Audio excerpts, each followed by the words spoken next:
Thank you very much. I'm pleased and privileged to introduce our next slate of panelists. And I am going to just simply do their biographies. And then I will let Professor Green begin our conversation. But first, I want to introduce Richard Jackson. Richard Jackson Sr. is a retired 30-year police officer with 20 of those years in police supervision. And he spent his last 3 years in police reform as a commissioner with the Cleveland Community Police Commission, where he served 2 consecutive terms as chair of the commission. Now, during his time as commissioner, Mr. Jackson has worked with many organizations to write, promote, and campaign for Issue 24. And for any of you who are not familiar with Issue 24, you're going to be learning a lot more about it today and in the future, and its impact not only in our community, but perhaps in other communities with the success that it might enjoy if it is implemented properly. And we're going to be talking about that today. Professor Michael Green, welcome.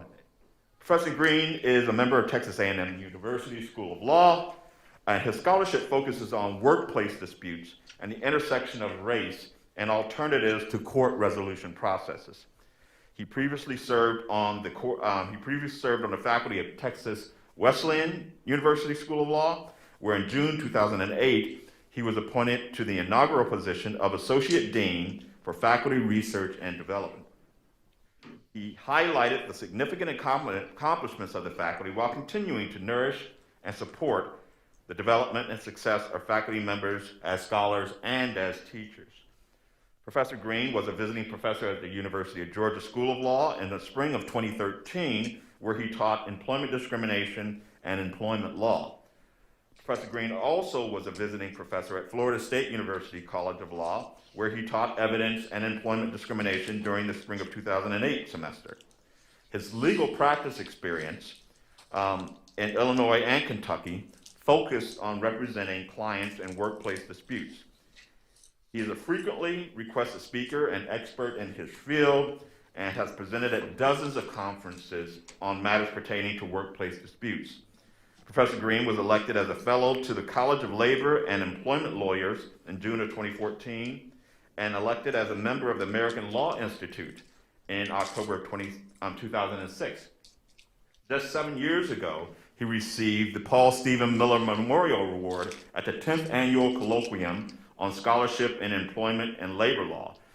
And that award is given to a scholar who has demonstrated outstanding academic and public contributions to the field of labor and employment law. Among his many other professional activities, Professor Green is a labor and employment mediator and an arbitrator who serves as a member of the American Arbitration Association's National Labor Arbitration Panel, the Federal Mediation and Conciliation Service Labor Panel, and as a hearing officer for the Dallas Area Rapid Transit Trial Board. He served as the secretary of the American Bar Association Labor and Employment Law section in 2014. All of this saying that he is the busiest man on the planet, and he also holds an LLM from the University of Wisconsin School of Law, JD cum laude, and MS in Human Resources and Industrial Labor Relations from Loyola Chicago, and an MBA from California Lutheran, and a BS in Electrical Engineering from the University of Southern California. Professor, welcome, and thank you for being here. And we'll let you start off this conversation. Thank you. I was wondering if I have access to show slides. If not, I can just talk on them without showing the slides. Yes, you do. Okay. You will.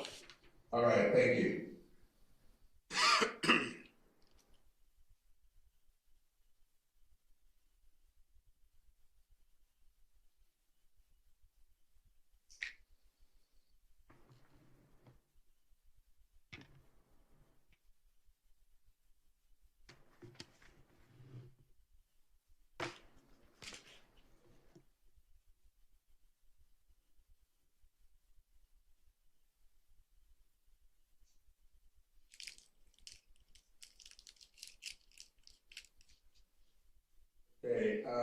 so hopefully in slides now. The title of my presentation is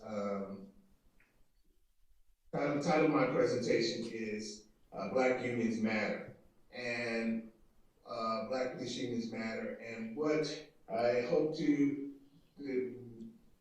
convey my 20 minutes is the kids dealing with Black police officers, highlighting the number of times that Black police officers have been involved in going up against their police unions as a matter of racial justice, and how those voices can possibly be heard more in the discipline process, whether a police department uses an arbitration system or they use some other type of disciplinary process that will allow Black police officers to be involved either in that process in some mechanism. So this is a paper from a company where I was asked to talk about police discipline and racial justice to the American Bar Association's Labor and Employment Law section. And I started off by quoting from the song, where 1871, so at that time it's about 50 years now, a little more than 50 years, where he referred to trigger happy policing and panic is spreading. And it makes me want to holler. And as I try to think about ways to address these issues, that's certainly where I started. So from there, I then go to the issue of Black Lives Matter and thinking about evidence of systemic discrimination, because you have to start with that to kind of think about addressing some of the issues at hand. So hiring discrimination against Black Americans hasn't declined in 25 years. The wages, median income, 60% of white income, unemployment, certainly, and all of these numbers were kind of created for COVID, so COVID is even worse than this, but significant differences for Blacks and unemployment. Incarceration rates are different for Black people, life expectancy different for Black people. And so we had Black Lives Matter, which in many aspects came significantly on the scene when we started with Trayvon Martin, and then Michael Brown and Ferguson, and so many others who have been killed. And so when George Floyd's death was so highlighted, and the killings by police of Black persons became an international matter in May of 2020, there was at least a desire to have some form of reckoning.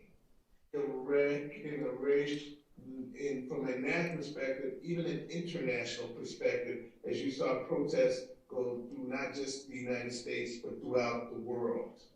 And so with that video that was so transformative, so difficult to watch, to see, the belief was that we would start to really see some transformative racial police reforms. Black Lives Matter certainly played a key role in these daily and international protests.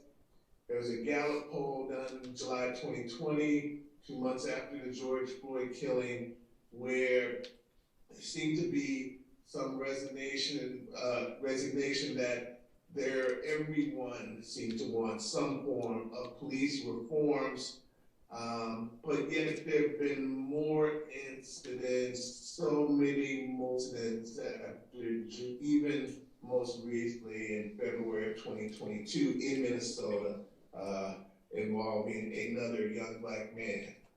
And so when you think about police reforms, at least one of the things that I've tried to focus on is transparent and fair processes. And there have been lots of calls for various forms of reforms: defund the police, remove qualified immunity.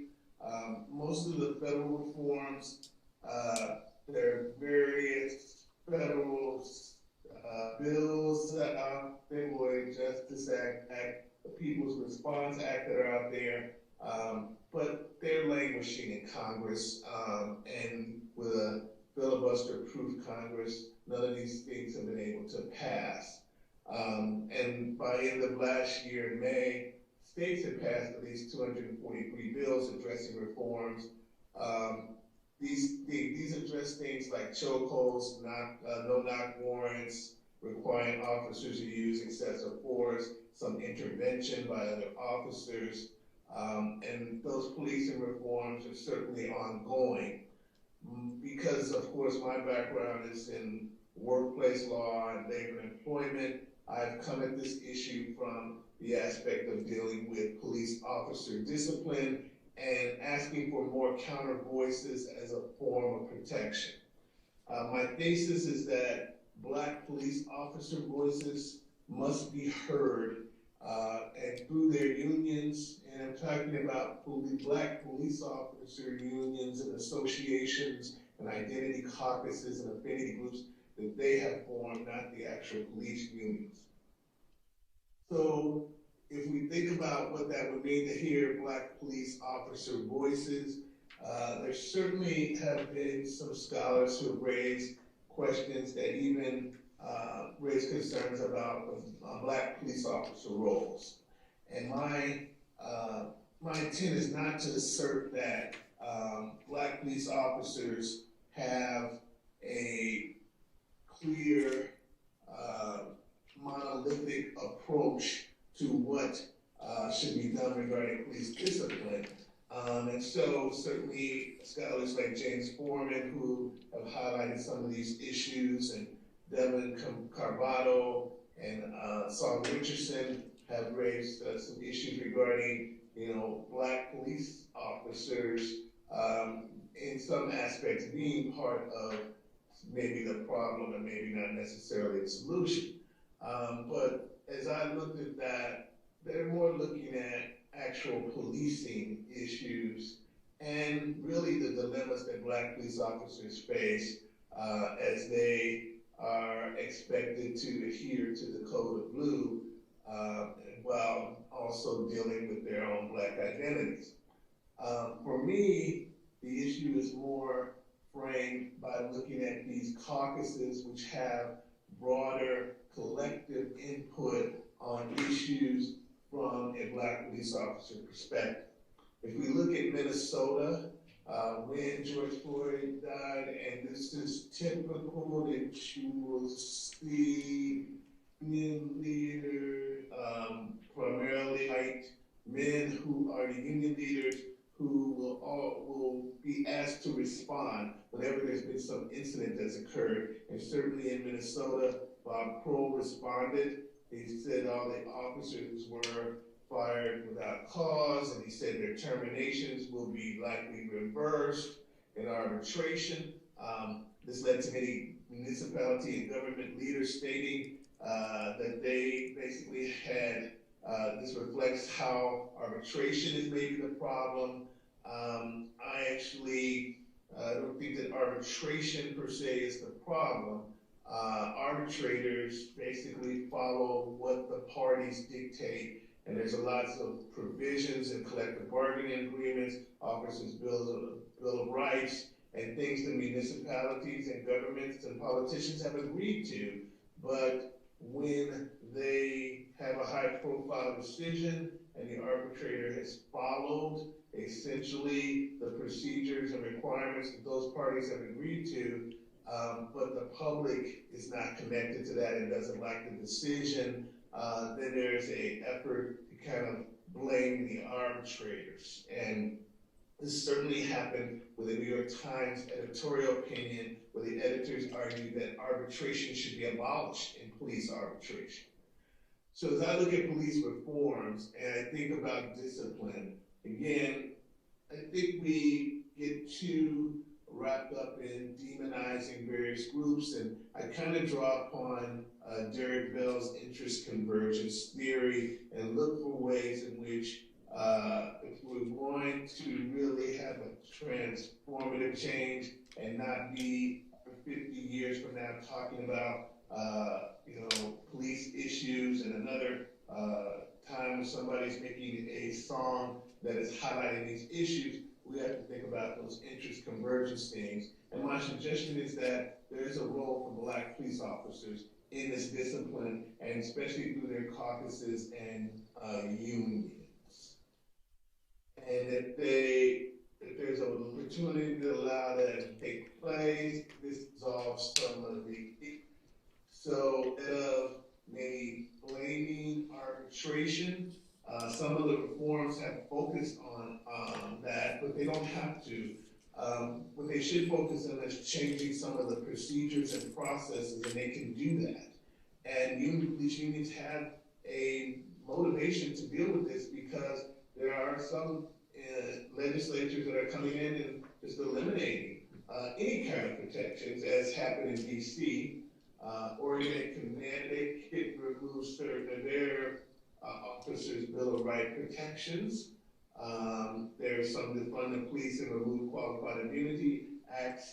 Maryland passed legislation over governor veto repealing and removing their officers' Bill of Rights. California passed legislation allowing the stripping of police certification once they commit misconduct. Minnesota, though, really focused mostly directly on arbitration and blaming the process of party selection of the arbitrators and preventing parties from selecting arbitrators. Again, I don't think that that's really the issue. In fact, that masks the problem by focusing on who selects arbitrators. But that certainly has been a focus in a number of areas where people have focused on arbitration decisions. And there's some terrible factual scenarios out there where arbitrators have issued awards and reinstated police officers. But if you look at the actual decisions that the arbitrators issue, they basically have reasoned opinions and awards. And, out of full disclosure, I'm also a labor arbitrator. I've also served on a police panel. And so when you look at these decisions, yes, it may seem horrible that a police officer committed these very tragic disciplinary actions, but they end up being reinstated. And part of it is really the problems that the employer, the police department face in implementing their own procedures and following their own procedures. But yet that makes arbitrators really fair game. And you can blame these arbitrators, and that's kind of a way that provides some political shelter by blaming arbitrators rather than dealing with the underlying issues. University of Minnesota professor Stephen Beaver, who's also a labor and police arbitrator in Minnesota, has highlighted some of the things that really are the reasons why these management mistakes occur, and that's what leads to reversal of these decisions. They basically are procedural missteps by management. And yes, you can argue reasons the parties have written these agreements. They can certainly change them and go to the bargaining table, get rid of some of these Officer Bill of Rights provisions and protections, but it's not the arbitrator that is the one that's created those provisions. And so I argue that it's best to bring in Black police officer rules. So if I think about Black police officer voices and caucus where you can bring in these Black police officers in a more formal way. There's tons of evidence where Black police officer caucuses and organizations have made their voices heard.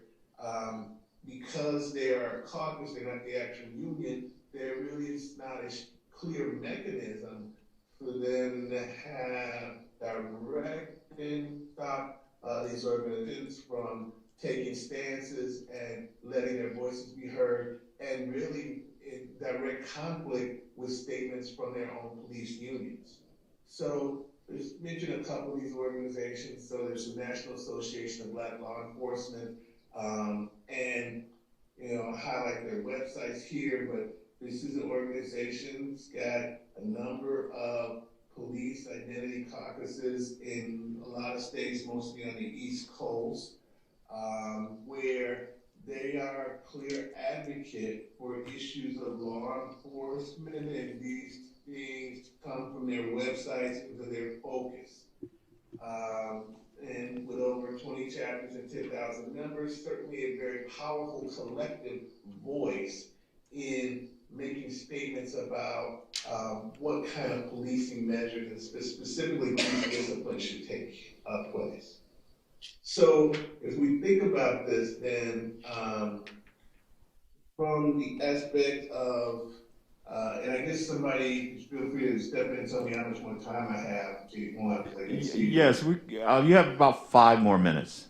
Okay, thank you. I appreciate that. Thank you. All right, so if we look at these Black Police Caucus organizations, and there's also the National Black Police Association. And I do highlight, I started writing on this about 1.5 years ago, 2 years now, and now their actual website's not operating, but they have a Facebook page, and there's also a Dallas National Black Police Association website where they have more information. But essentially looking at the mission statements of these organizations, where they're determined to have a voice, and they have been making their voice heard, as I said, and I think we should draw upon these organizations to have a more formalized voice in these disciplinary processes. Now, Sonia Pruitt, who was the chairperson of the National Black Police Association, now retired police captain, she started the Black Police Experience. And you go to that Facebook page, just a tremendous amount of really excellent information, stories, videos, capturing where Black police officers can play a role and have played a role, and in instances where there's problematic policing that has gone on. And so with that kind of input and under her leadership, that's really a key source for providing voices. Now, there's others who have been key voices as well. Heather Taylor was at the Ethical Society of Police in Missouri. Winston Bowman with the Cleveland Police Black Shield Association. Luther Hall, who was a police officer, detective who went undercover during Black Lives Matter protest and was actually attacked and really beaten. Of course, our keynote speaker today, in terms of her experience with Buffalo, Brandon Hankins at Syracuse Police, Ira Carter, Larry Bankston, there's a number of ones. And I want to kind of mention, lastly, Carmela Means, who is a Black police officer in Chicago, and she's highlighted how she felt it was important as a Black police officer that her voice be heard. And despite her, the FOP president, union president, they're taking a stance that any officers who did anything that suggested any kind of connection with Black Lives Matter would be disciplined. And she took some steps, and in fact, she actually went outside the police union facility, took a picture with her taking a knee, and there was disciplinary action taken against her, but these were all really important ways to address this.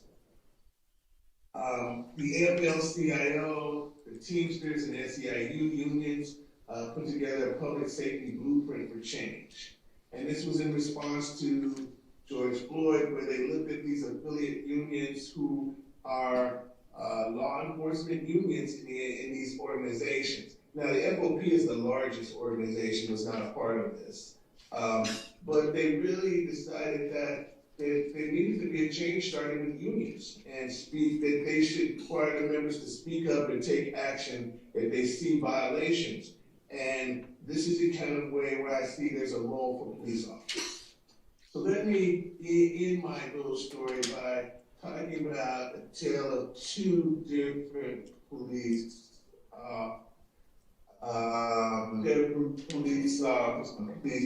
matters. On the left, you have police officers in the city of Chicago on the south side, where Black Lives Matter activists went to police stations and asked for support of Black Lives Matter. These two police officers took a picture with her, and she posted this. When that happened, the city of Chicago, then Mayor Rahm Emanuel, supported this. They ended up reprimanding these police officers because they said there's a general policy of being involved in political issues. And yet he acknowledged that there was a conflict because they want their police officers to support the community. Yet he did support the reprimand, and one of the spokespersons compared the act with another disciplinary action that had been taken against a white police officer for having a Make America Great Again sticker in the windshield of a police car. Then there's Winston Bowman on the right, who is a Black police officer in Mesquite, Texas, who's built relationships with his community there. They refer to him as Blade, named after the character played by Wesley Snipes, a superhero, Marvel superhero, vampire hunter, who they all love in the neighborhood. And he came here on Memorial Day a couple of years ago, saw some kids boxing, picked up some gloves. This picture went viral. He's now taken this further and started a boxing camp for kids in the community. So if we add Black voices, I think we can resolve this by open meetings, arbitration hearings, disciplinary hearings, Black police and other identity caucuses, maybe even bring in church and other community statements. We diversify arbitrators. All of this can be a negotiation and transparency at the bargaining table. So as I end, I mentioned a final song by Marvin Gaye, where he basically said what's going on. And if we think about this, we don't want to have 50 years from now when we're still arguing about being punished with brutality. So thank you very much.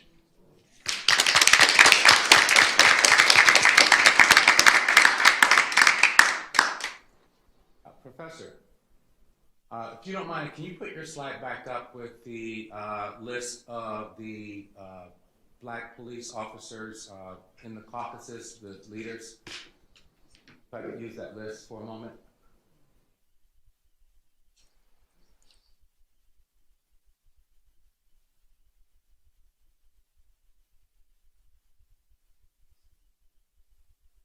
So while he's going through that, I wanted to bring that list up because I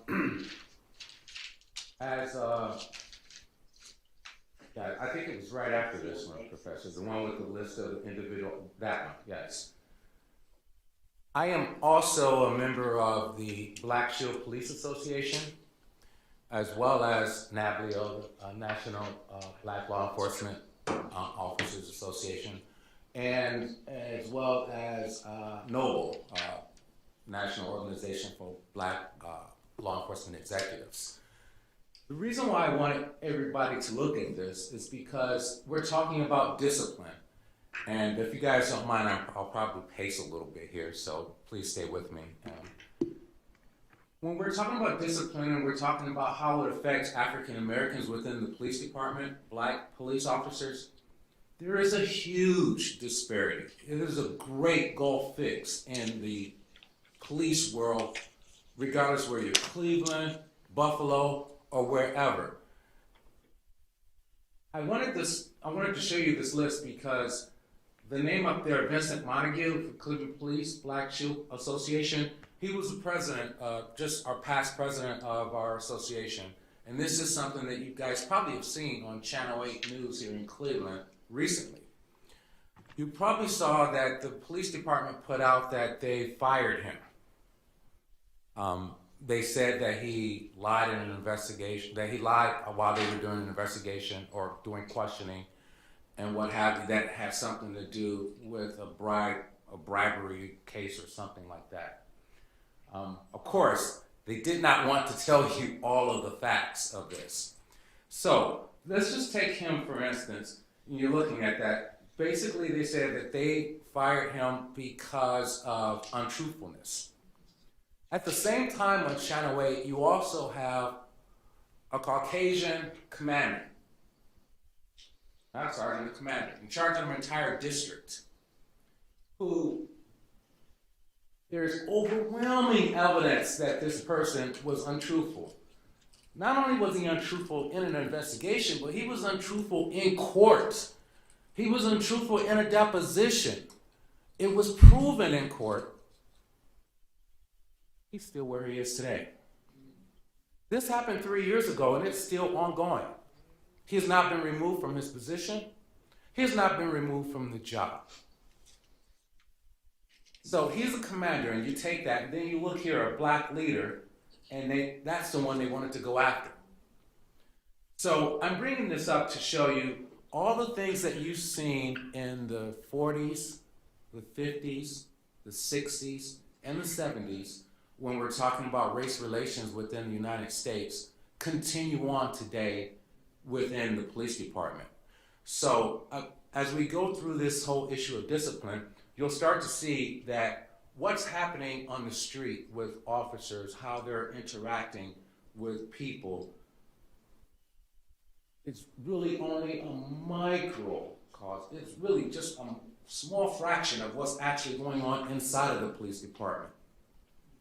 And so Vincent Montague, his crime for them, his crime was that he spoke out against some obvious racial tensions that he saw within the police department. He gave a black voice to what was going on, and they put him on a list for it. Now, we know that more than likely he'll get his job back. As a matter of fact, they fired him while he was away in the military, which is a clear USERA violation. If I could just tell you guys a little bit more about this. He gave them notice. He says, here's the United States Navy says that I have to go away on this day. They said, what? Okay, here's what we're going to do. We're going to have a hearing for you after you're gone. So after he was already gone in the military, 2 days later, they decided to have a hearing without him there. He had his own attorney. His attorney showed up and said, hey, I object to this. You can't have a hearing without him here. We don't care. We're going to have this hearing. And then 3 weeks later, they come out and they said, we're going to fire you for what we had in that hearing. And that's what they did. And they put it on the news because they didn't want to tell you that they did this hearing without him even being there. They didn't want the whole public to know that. But that's what's going on, and it's clear. So they have gone to such extent with this as we as black people, black officers, begin to speak out more. As we push the envelope, they're pushing back even harder. To even go to that extent where you know that that's a huge violation, but nonetheless, they were willing to do it. It was sad that it was an African-American safety director that actually did this. I have no words for that. That was just sad. But going forward in discipline, I wanted to let you guys know a little bit about my background on the police department. In my 30 years, I spent my first 10 years in the 4th District on the street, and I come across a lot of things. But the one thing I found that was consistent regardless of where you went was how you treat people.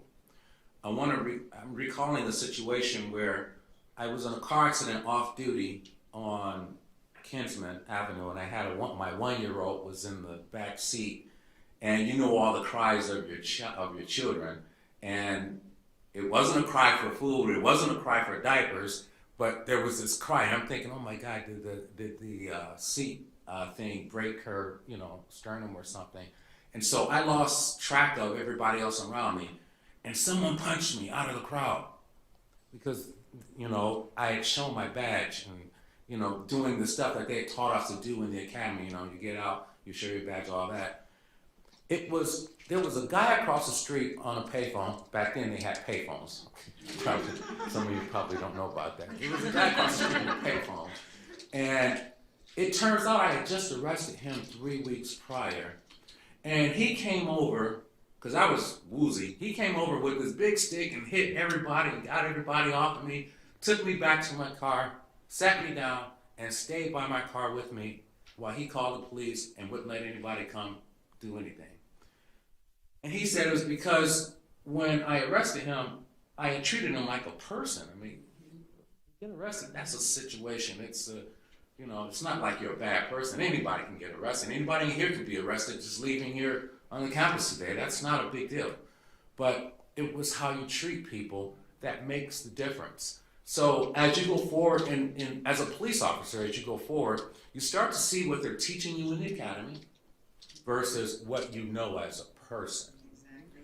And so when we talk about the police organizations, that was one of the tenets in the Black Shield Police Association, is that we become the conscience of policing. We have to be the conscience for our fellow citizens in our communities. And so all of that stuff that they teach you in the academy, we're actually trying to get it out of them. Slowly but surely, we're trying to get it out of them.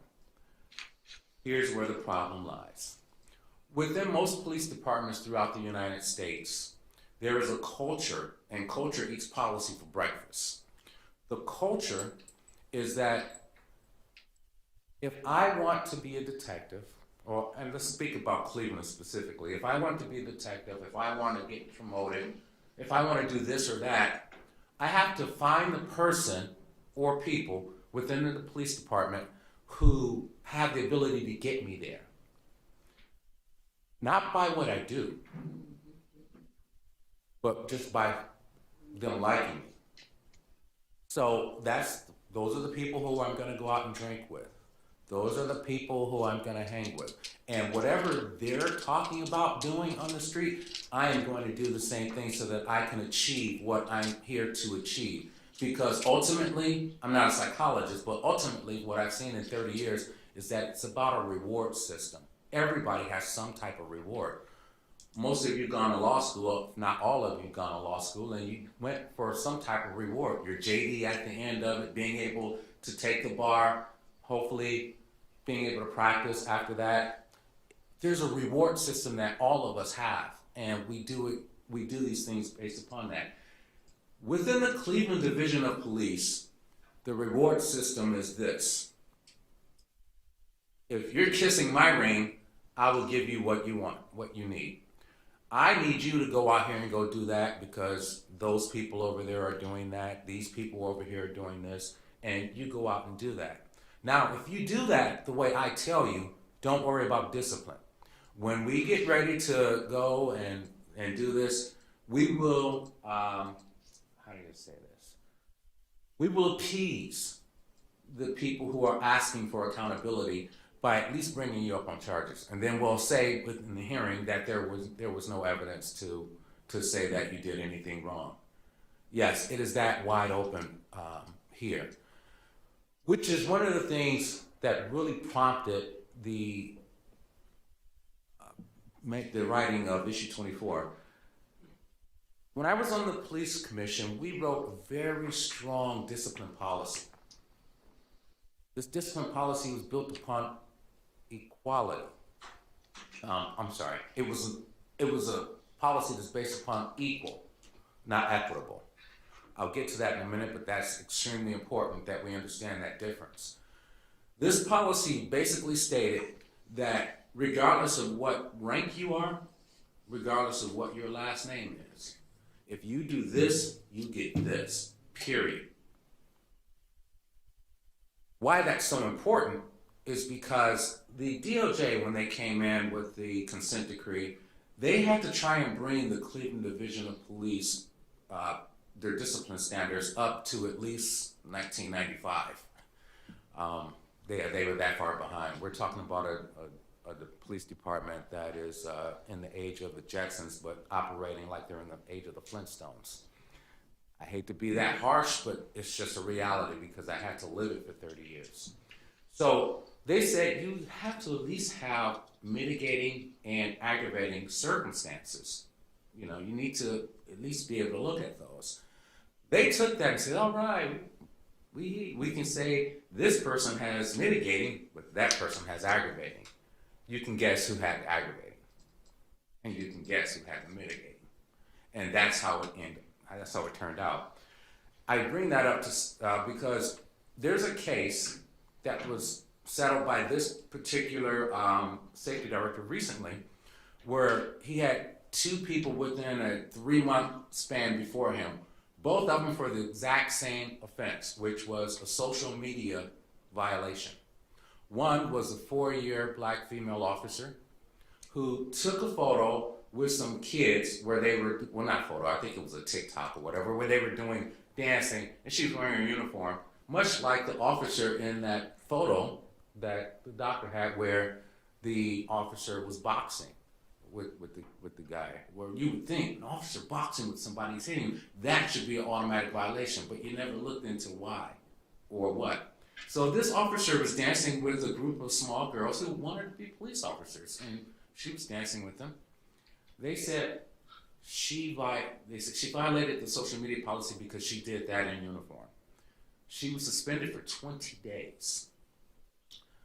Fast forward, 2 months later, there's a white male officer who is the head of the police union, who has 20 plus years in the police department, and he went on social media and absolutely just went after 2 African American police sergeants. They said, well, we have mitigating circumstances for him. He wasn't in uniform. Well, he doesn't work in uniform. He's in the union, so they don't work in uniform. All right, well, we believe that he didn't really mean it, so he only gets 1 day suspension. The same violation, same safety director, within a 3-month time period, gives a black female 20 days for building goodwill in the community, and a white male 1 day for being malicious on Facebook. I don't want to get into some of the words they said because it was vicious. And he was talking about these other officers, which probably could have been a little criminal, but they didn't want to look at that at all. And in any case, that was the reason, or that was one of just a few examples as to why we wanted to go with an equal versus equitable. In the equitable format, which they're currently using, they constantly take a position that this is mitigating, that is aggravating. And while we know that we do have these issues in the police departments, here it's taken to the extreme. That was the reason why we need something that is equal across the board. And so when we were putting this together, we were speaking with people like the professor, although not the professor for this one, but we had a law professor from here in employment law. We had numerous human resource professionals, NAACP and others, when we were putting this together as to how to do this. And one of the things in this discipline policy that we thought was unique was that we would be able to have this hearing, but you have to have the Black Shield and the HPOA, which is the Hispanic Police Officers Association, in those hearings. They would have to be there. Currently, they're not allowed to be there. So whatever they do to African American officers, the association's not allowed to be there.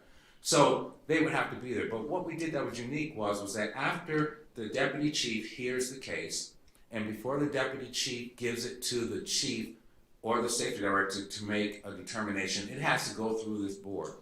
And this board was a member of the Black Shield Police Association, a member of the Hispanic Police Officer Association, the IG, the Inspector General's office, and someone from Human Resources. Because what we found over the years, and the professor, I'm sure he spoke about this, was that a lot of cases were being overturned by arbitration, and it wasn't because of the arbitrator, like he said, he's 100% right. It was because the department just wasn't consistent with what they were doing, and oftentimes they were doing things that were in violation of what the city rules were. That's the reason why we thought we should bring in HR, because then they could get these things corrected before it gets to a penalty. Because once it gets to a penalty, the person's harmed, and once they're harmed, at that point they're seeking, to get this corrected. So we thought we would do that. Well, lo and behold, and even though there's consent decree in place, the police department did not want to go, specifically the safety director did not want to go to this. Yes, sir.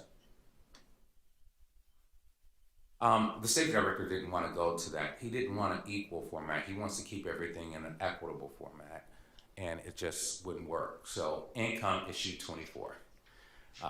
It was written with this in mind, that the people can have a say, and the safety director will no longer be the final say. The people will be the final say.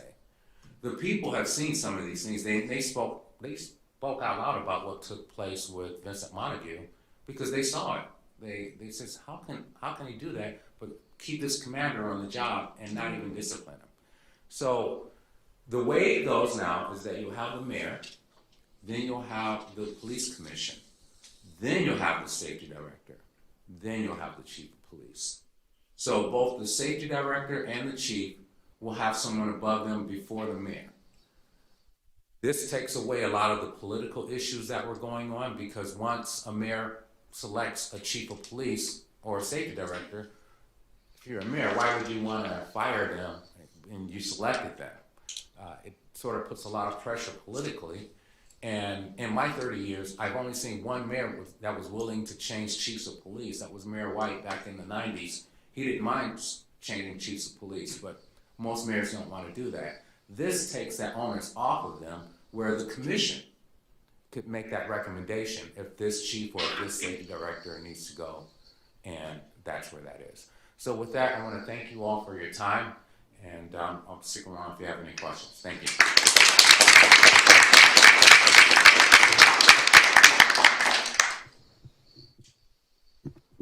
Thank you both so much. I'm gonna keep my mask on with the hopes that you can hear me fine. I have a microphone. Let me know if I'm too muffled. Thank you so much, or Professor, and I can't see, Green, right? Yeah, Professor Green, for your conversation and your presentation, your thoughtful scholarship. It seems to me that the importance and the relevance, though, of Black police associations and how employment protections are necessary to avoid particularly Black police officers from incurring disparate outcomes or promotions and punishment or reprimand, discipline in their police departments. It seems to me that that's distinctly different from the question about whether or not excessive force cases are an appropriate venue for arbitration, to be heard, whether or not arbitration is the appropriate venue to hear those cases. And so I would love for you to talk a little bit about, I want to make sure I understood your presentation right? I would love for you to talk a little bit about how, if you believe that arbitration is the right place for those types of cases, how the approach of looking only at the four corners of the contract, right, might be improved upon in order to bring in societal expectations, right, and constitutional standards in order to avoid us seeing so many of the wrong police officers continuing to have badges and guns on our streets. Sure, and that's certainly an important question. With the amount of time, I didn't want to get into as much of that because, I certainly come at this from a workplace perspective. And when you look at decisions made by arbitrators, and you mentioned the four corners of the agreement, right? The arbitrator, generally their role role is to interpret the parties' agreement. And so they're kind of a creature of the agreement. And some of the criticism of arbitrators is that they don't take into account societal factors and maybe the conscience of the community or broader concerns regarding use of force that might involve kind of criminal procedure. And there's certainly a debate about, is that the role of the arbitrator? What my thesis is that the arbitrator is a creature of the parties, and the parties can certainly provide that mechanism for the arbitrator to do it. What the arbitrator can't do, though, is decide to do it on their own. And the reason for that is, and I know a lot of these police reforms are out there about arbitrators and selecting of arbitrators, and these assumptions that arbitrators decide cases around 50% of the time in favor of reinstating police officers is because of some perverse incentive to continue to get business, is really a misnomer to me. Most arbitrators, the really experienced arbitrators, are professionals that their reputations continue to precede them in every case they have. They're not concerned about a particular dispute or even a particular department or union because they do so much work with so many different places that doesn't guide their decisions. But they have an ethical duty. There's the Code of Labor Arbitrators that requires that an arbitrator cannot go against the wishes of the parties. And so if the parties don't want that, or the parties do want you to take on that role, and by the way, I do think they should do that. I think that the arbitration can have a role for that. There are arbitrators out there who would be more than willing to do this. Catherine Fisk in Berkeley, along with several other commentators, about a year and a half ago, made several suggested reforms that would include arbitration. Whenever you talk to people who are arbitrators or who have background in arbitration, they're never talking about abolishing arbitration. They're basically talking about the parties providing mechanisms so that the arbitrators can take on that role. An arbitrator could consider some of the factors you're talking about. I think where there's a disconnect, and I'll give you just briefly an example. Rashard Brooks, which just happened in Atlanta, who was killed shortly after George Floyd in a Wendy's drive-through, asleep in a car. Police officer decided, rather than de-escalating, letting him get a ride home or whatever, decided he wanted to test him, and somehow he got a taser, he's running away, and he gets shot in the back. Horrible incident, caused a lot of protests in Atlanta. But not long ago, it wasn't an arbitrator, it was a civil service commission, but an arbitrator probably would have done the same thing. They reversed the decision to terminate this police officer. And it's because the city, maybe for good reasons, and I'm sure the mayor said it was really important that they send a message by terminating that police officer. They didn't follow their own procedures. You have to give, and this is constitutional procedure now, it says notice and opportunity to be heard. They didn't give sufficient notice under their own government code, and they actually essentially gave notice and terminated the officer within basically the same day. And so because they didn't follow those procedures. Now, if I'm the community, I'm upset. I'm worried that these kind of procedural devices get used to reinstate an officer when they committed egregious acts. The parties can certainly allow an arbitrator to factor those things in, but the arbitrator can't do it on their own. So I think there's an opening, if the parties want that, where arbitrators can do this. And if the community is allowed to participate in these arbitration proceedings, from Black police officers and even having community statements, I think arbitration could be a fair process. Because the reality is, if you take arbitration away, all it is going to do is these issues are, as long as police officers have Bill of Rights provisions, all of these protections, it's just going to go into the court system. So, Yeah, can I, anyway, so that if, was a long answer to your no, question. no, no, sorry. it's really helpful. I mean, I guess the thing then that I would love to know is, are you suggesting that the mechanism is something that has to be negotiated between the parties and placed into the contract, or is there a separate mechanism by which, when it's an excessive force case, right, the arbitrator, I'm not an arbitrator, you are, so please help enlighten us. And I do think that the Catherine Fish, and it's not hers, I want to say et al., because there's like 6 other co-authors, but it's on the Berkeley online law review site. And what they suggest, it depends upon your state law too, right? So in Atlanta, the example I just gave of Rashard Brooks, that wasn't an arbitrator, but that was state government code law that was in place, right? So you either will have to change law or change it at the bargaining table, depending upon what you're authorized to do. So it could be either way.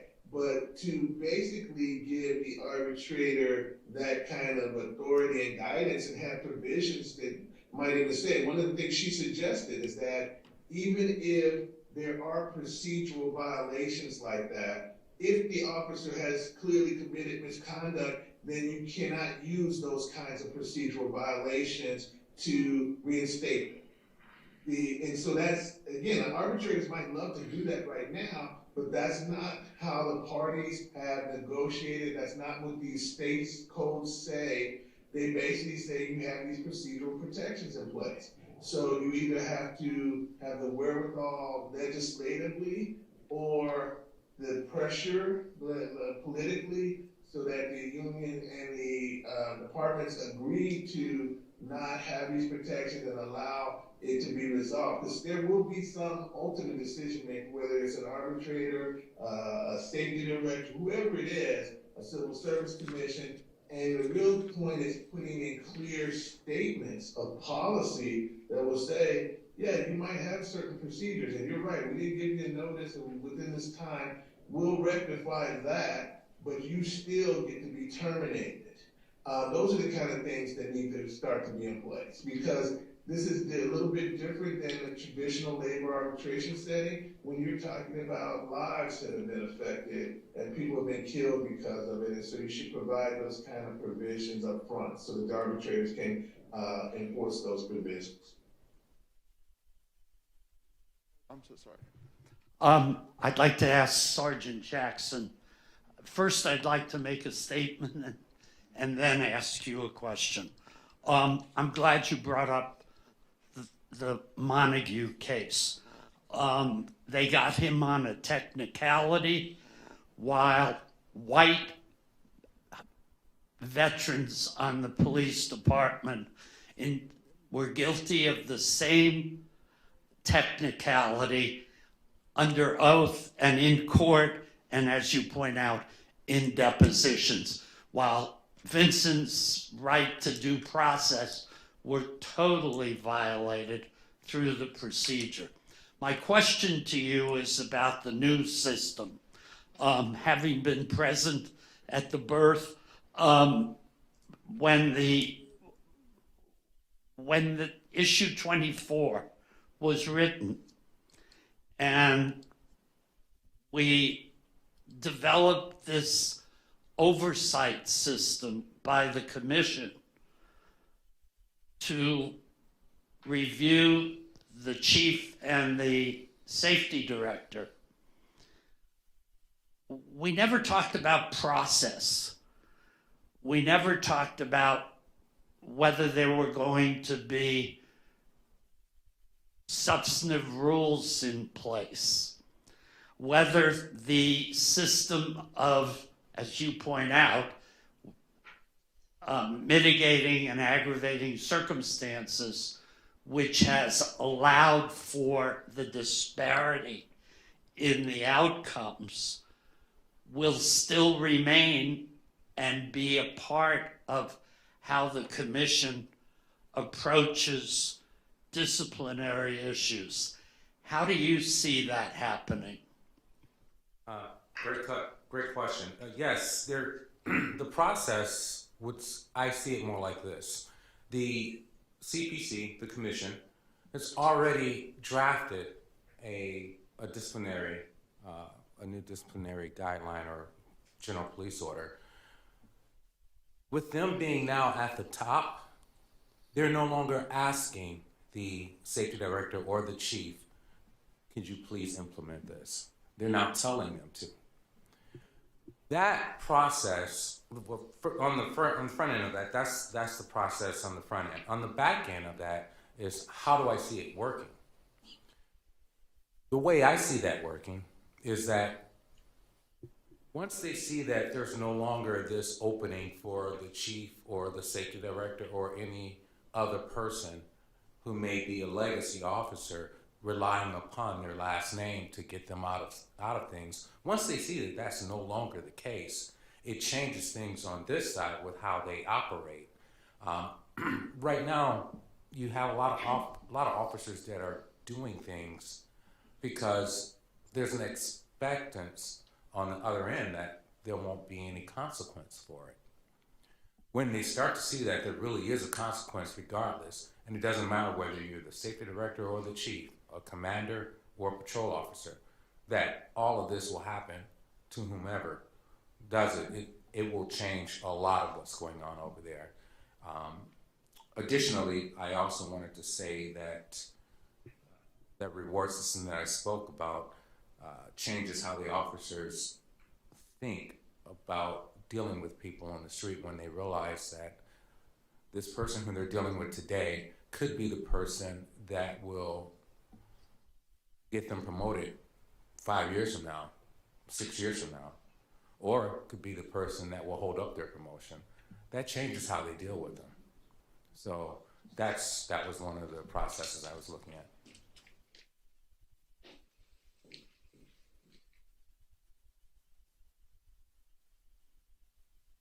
Sorry, I don't have any thoughts about this at all. I think, Professor Green, are you still there? I am. Oh, awesome. Thank you. The screen just looks a little different. I couldn't tell. I'm wondering if you could help me to understand more. So my reading of some of the arbitration decisions, and again, I honestly am saying I am not an arbitrator, so help me. I'm here to learn today. It seems to me that policy or procedural decisions, contract violations are not the only reasons why officers are being reinstated after termination, right? That they have had all of their due process protections, and then the arbitrator is making a subjective sort of decision, if you will, about whether or not the conduct merited termination. I'm thinking there are a few, but the one that will probably resonate most with the folks here in this room is the FTO, the field training officer that was involved in the killing of Tamir Rice, right? He was there. He got all of his protections, his Garrity warnings, right?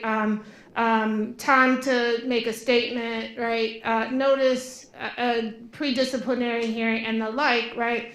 And nonetheless, he's still a Cleveland police officer, and I'm not commenting on the appropriateness of that. What I want to know is that how do we identify whether or not that's a procedural defect, right, that an arbitrator is making, or if there's something else at play? All right, so when I mentioned the procedural aspect, certainly that played a role in the Rashard Brooks case. But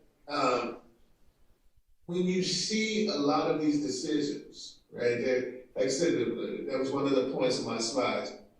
There are horrible acts by a police officer. But yet, when you look at the arbitrator's decision, and you said this, there's some discretion about it, but even the police officer just talking there a few minutes ago about mitigating and aggravating factors, right? And sometimes when those get addressed, and by the way, the arbitrator is expected to address that if the advocates make those arguments. One of the key issues when sometimes someone gets reinstated and you you hear this egregious misconduct they committed, and you say, how could they be reinstated? And I don't know the facts that went into that particular case you mentioned, but a lot of times what can happen is it's disparate treatment.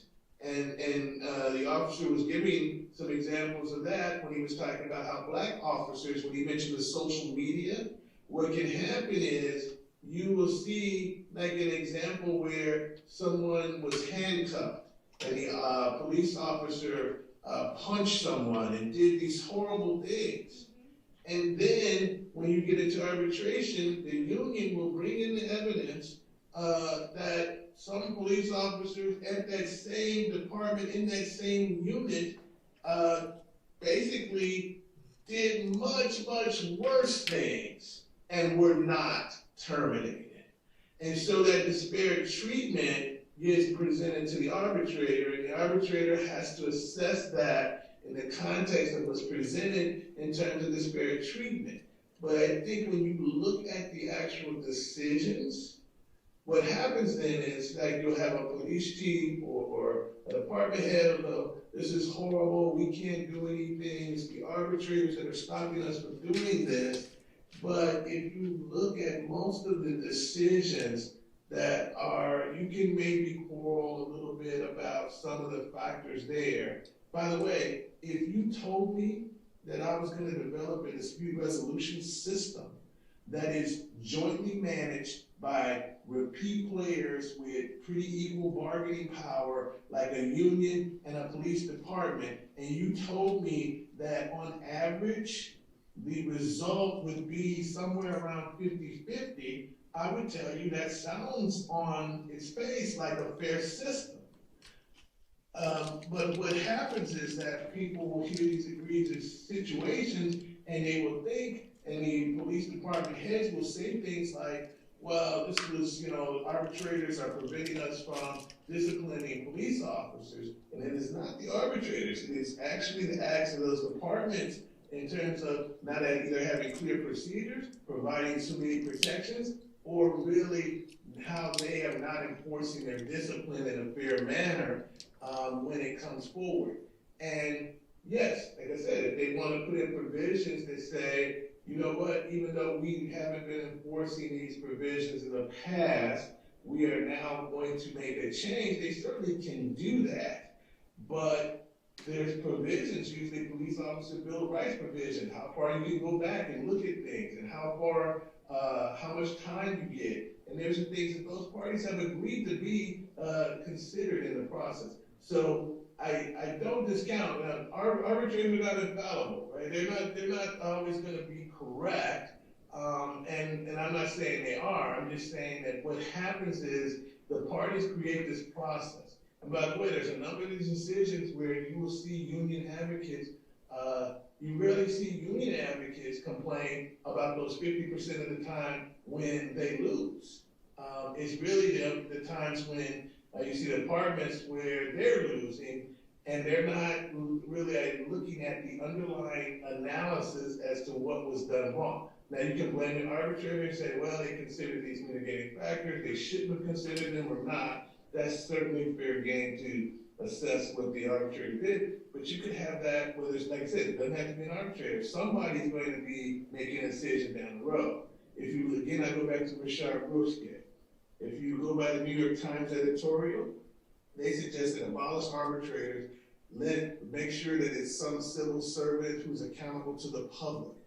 Well, that's what you had in the Rashard Brooks case. And even after the decision was made and it was clear that they had violated these procedural mechanisms, you had the mayor on one hand saying, because of the political unrest, because of the nature of what happened, she would have still done the same thing. That's a civil servant, you can rely on that. But you also had the governor of Georgia also come out with a statement, and he said, yes, police officers deserve procedural due process as well. So would you have left it in that civil servant's hand, or would you leave it in another? There's going to be some ultimate decision maker, and I think it's really incumbent that now that we have this impetus, this power that we hopefully have from this movement that sprung from not only Black Lives Matter, but what happened to George Floyd, that we need to make inroads where it is clear what, because you do have some obligation to the really good police officers who do take risks and their lives can be at stake, that they know if I do X, I'm gonna be gone. And that they need to know that. And so you do the work up front and make it clear what those procedures are, and then you won't have the ability to wiggle out or have an arbitrator do X or Y because you made it clear what those things are. The problem has been is that you have, political power involved, that politicians don't want to be on one side of the issue of being weak on crime or not supporting civil rights issues, and so they do nothing. And then it just passes down the road with unclear mechanisms and leaving it as a contractual matter for an arbitrator. Dean Adamson and Professor Hardaway, do we have time for more questions? Yeah, let's do that. Let's just, we're gonna go into the break, so I see two here, let's just finish what we have. Okay. Professor Green, you've talked a lot about the mistakes that the police bureaucracy makes in these cases, and I think, Sergeant Jackson, you've said similar things. And I'm wondering what implications that might have, because in the discipline cases, we're talking about people who are represented and have have advocates. But I'm wondering about the implications more generally for the way the criminal justice system works. If we see a lot of police department errors in these cases, what sorts of implications should we draw about just, say, the folks who were brought into court on low-level criminal charges? Well, as I said, I'm a workplace scholar, so the criminal implications. Professor Green, can I just ask that we try to be succinct? We want to have one more question, but completely succinct, and we want to move on. I'm sorry. Yeah, go ahead and answer the question. You want to ask the other question too, and then when we get it out, and then we have time, I'll address it. No, go ahead and address it, please, Professor Green. Oh, sure, okay. So like I say, I'm a workplace professor, so the criminal implications, and that's another issue too, right? You still have potential for criminal violation. Then you're dealing with a prosecutor, they're dealing with different, burdens of persuasion and proof and what they can do. And so if you know that there's police department missteps, you certainly, hopefully maybe the Department of Justice, depending on who's running the federal government at one time wants to do that and bring the Department of Justice in to kind of oversee those departments. There's certainly other mechanisms to kind of put checks on it, but it does raise questions when they can't do it and to be sufficient in arbitration. Not in Cuyahoga County. Hey, this question is for you, Professor Green, and for Officer Jackson. Hey, Michael, it's Dre Cummings here. I hear what you're saying. How do you respond, and I'd love to hear Officer Jackson respond to this too, how do you respond to those that would say that policing is so anti-black, it is so toxic, it is so descended from slave traders, etc., that all of this is just frittering around the edges? We really need to just root out policing as it's established in the United States and figure out a new way of policing, because what we're doing just doesn't work for black people and for brown people. Well, certainly,